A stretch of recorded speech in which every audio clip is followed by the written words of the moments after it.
Mais de 50% dos brasileiros investem em poupança. Mas será que essa é a melhor opção? Por acaso, há outras possibilidades de investimento em renda fixa? Existe o investimento de longo prazo isento de imposto de renda para a pessoa física, destinado apenas para investidores qualificados, que possuem uma das melhores rentabilidades de renda fixa. CRI. Mas como ele funciona?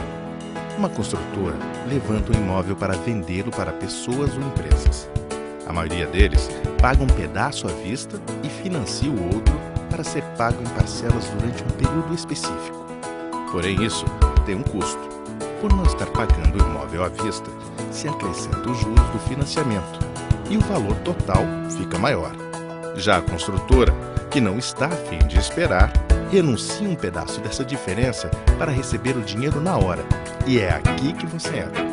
Através de uma securitizadora que ajeita toda a papelada, você adianta o valor do financiamento para a construtora.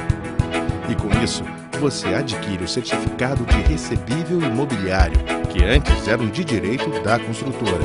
No final da duração do contrato, você terá recebido o valor integral que aplicou e mais um pedaço daquela diferença que falamos antes, os juros.